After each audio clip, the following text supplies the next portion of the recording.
Assalamualaikum warahmatullahi wabarakatuh. Good morning, everyone, and good morning, Ma'am Hiqma Agustina, as a lecturer of English Public Relations class. Before I start, let me introduce myself. My name is Elsa Amalia Kartika Putri. I'm a student of 3B D4 PIKBP.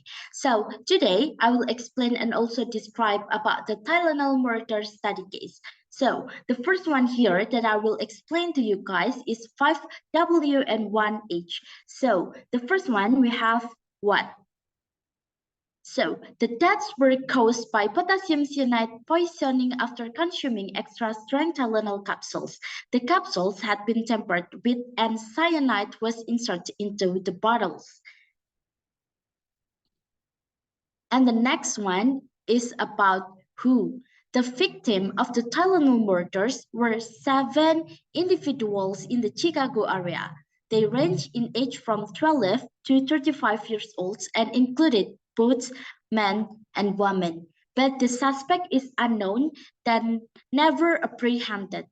The detailed name of the victim, the 7th victim, is Mary Kellerman, 12 years old, Adam Janus, 27 years old, Stanley Janus, 25 years old, Teresa Janus, 19 years old, 90 years old, and Mary Rayner, 27 years old, Mary McFarlane, 31 years old, and the last one is Paula Prince, 35 years old. And the next one is when. The murders occurred in September and October of 1982 when several individuals purchased and consumed the contamined Tylenol capsule. And the detailed one is in 29 September, individuals purchased and consumed Tylenol capsule, but unknowingly poisoned. And at 30 September, first death report, the first date here is Mary Kellerman, 12 years old. And in October 1st, further fatalities report and authorized discovered the connection to Tylenol capsules. The next one is where. The incident primarily occurred in the Chicago metropolitan area, specifically in the suburbs of Arlington Heights and Elk Grove Village. However, contamined Tylenol capsules were found in various locations across the region. And the next one is why. The motive and remains unclear. The motive behind the Tylenol murder remains unclear and has never been definitely established. It is believed that the perpetrator intended to cause harm or instill mass fear and panic by randomly tampering with over-the-counter medications. The last one is how. The preparators can access to Tylenol capsule from store shelves, likely using common retail outlets. They then open the capsules, insert potassium cyanide, and release the bottles. The tempered products were subsequently purchased by unsuspecting customers, leading to the poisoning stats. The Tylenol murder had a significant impact on product packaging and safety regulations after this murder in the United States, exactly, leading to tamper-evident packaging becoming a standard in the pharmaceutical industry. The case remains unsolved and no one has been charged with the murders.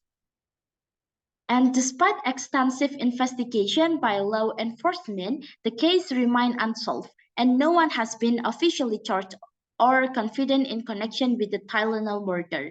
The lack of a clear motive and the random nature of the tampering have contributed to the enduring mystery surrounding this tragic series of events.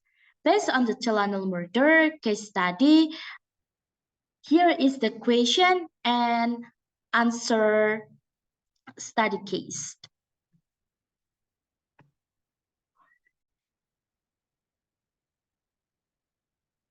The first one, in the first question in the case study, my answer is consequence of not recalling the product.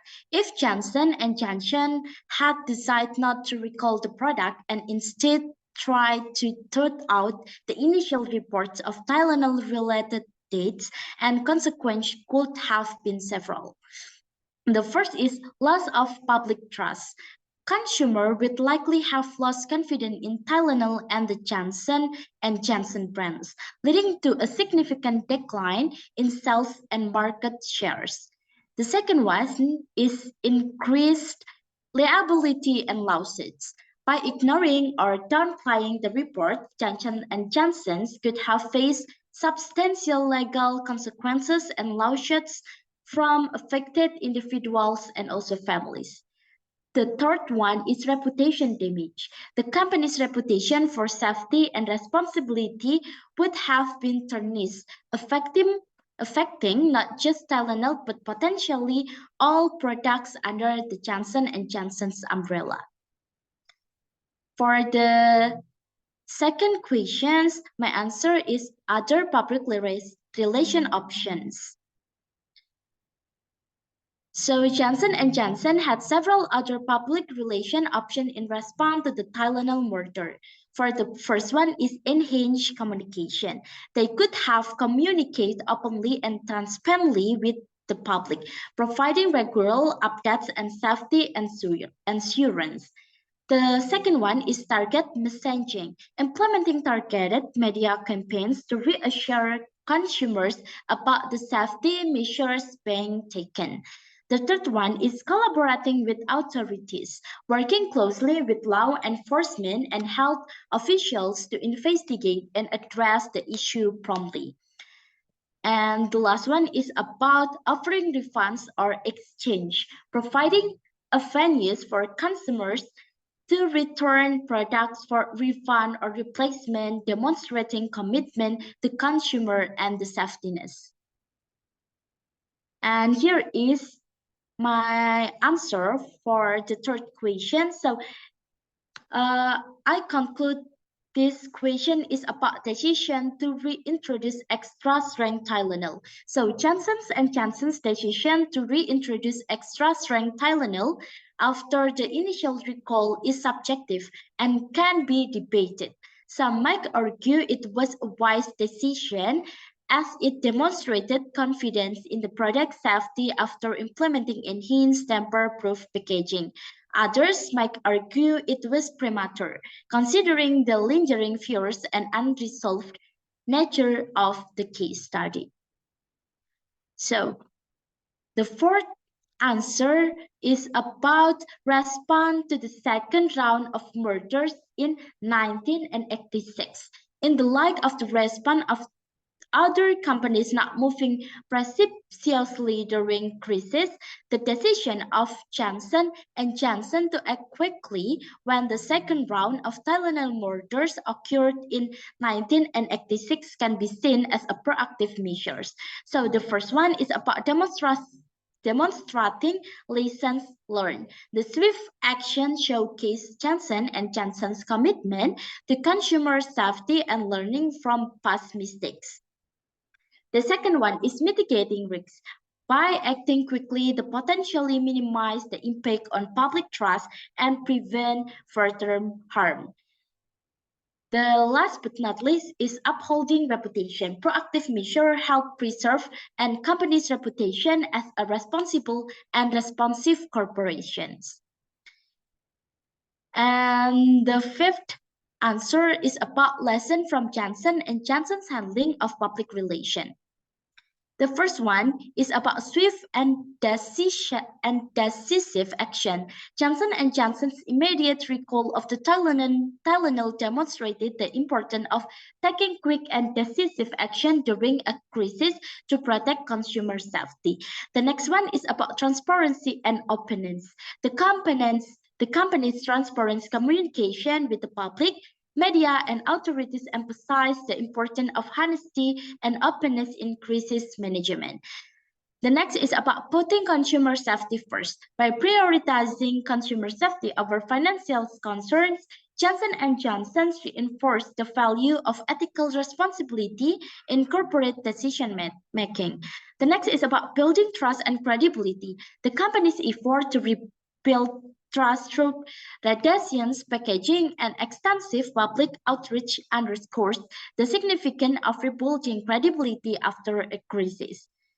And the next answer is media environment during the Tylenol crisis.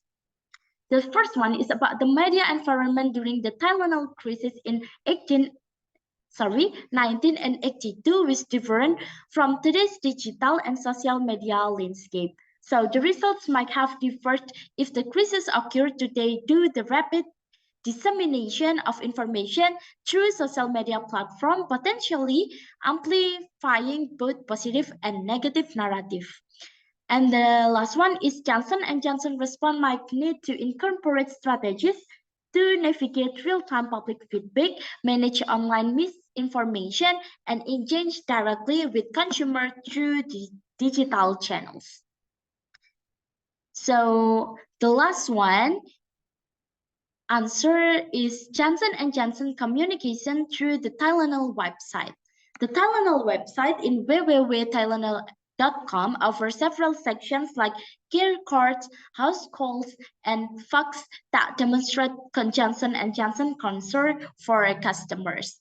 This section provides valuable information on product safety, usage guidelines, and frequently asked questions, showcasing the company's commitment to consumer education and support. In the event of new health scares, Johnson & Johnson could use this website to quickly disseminate accurate information, address concern, and provide updates to the public. So the website would serve as a critical platform for proactive communications, reinforcing the company's dedication to transparency and consumer well-being. So in summary, the Tylenol murder case study offer important insight into crisis management, public relations strategies, media dynamics, and modern communication tools that can inform corporate response to health-related emergencies in today's digital age. So thank you for your listening and also your appreciation. Wassalamualaikum warahmatullahi wabarakatuh.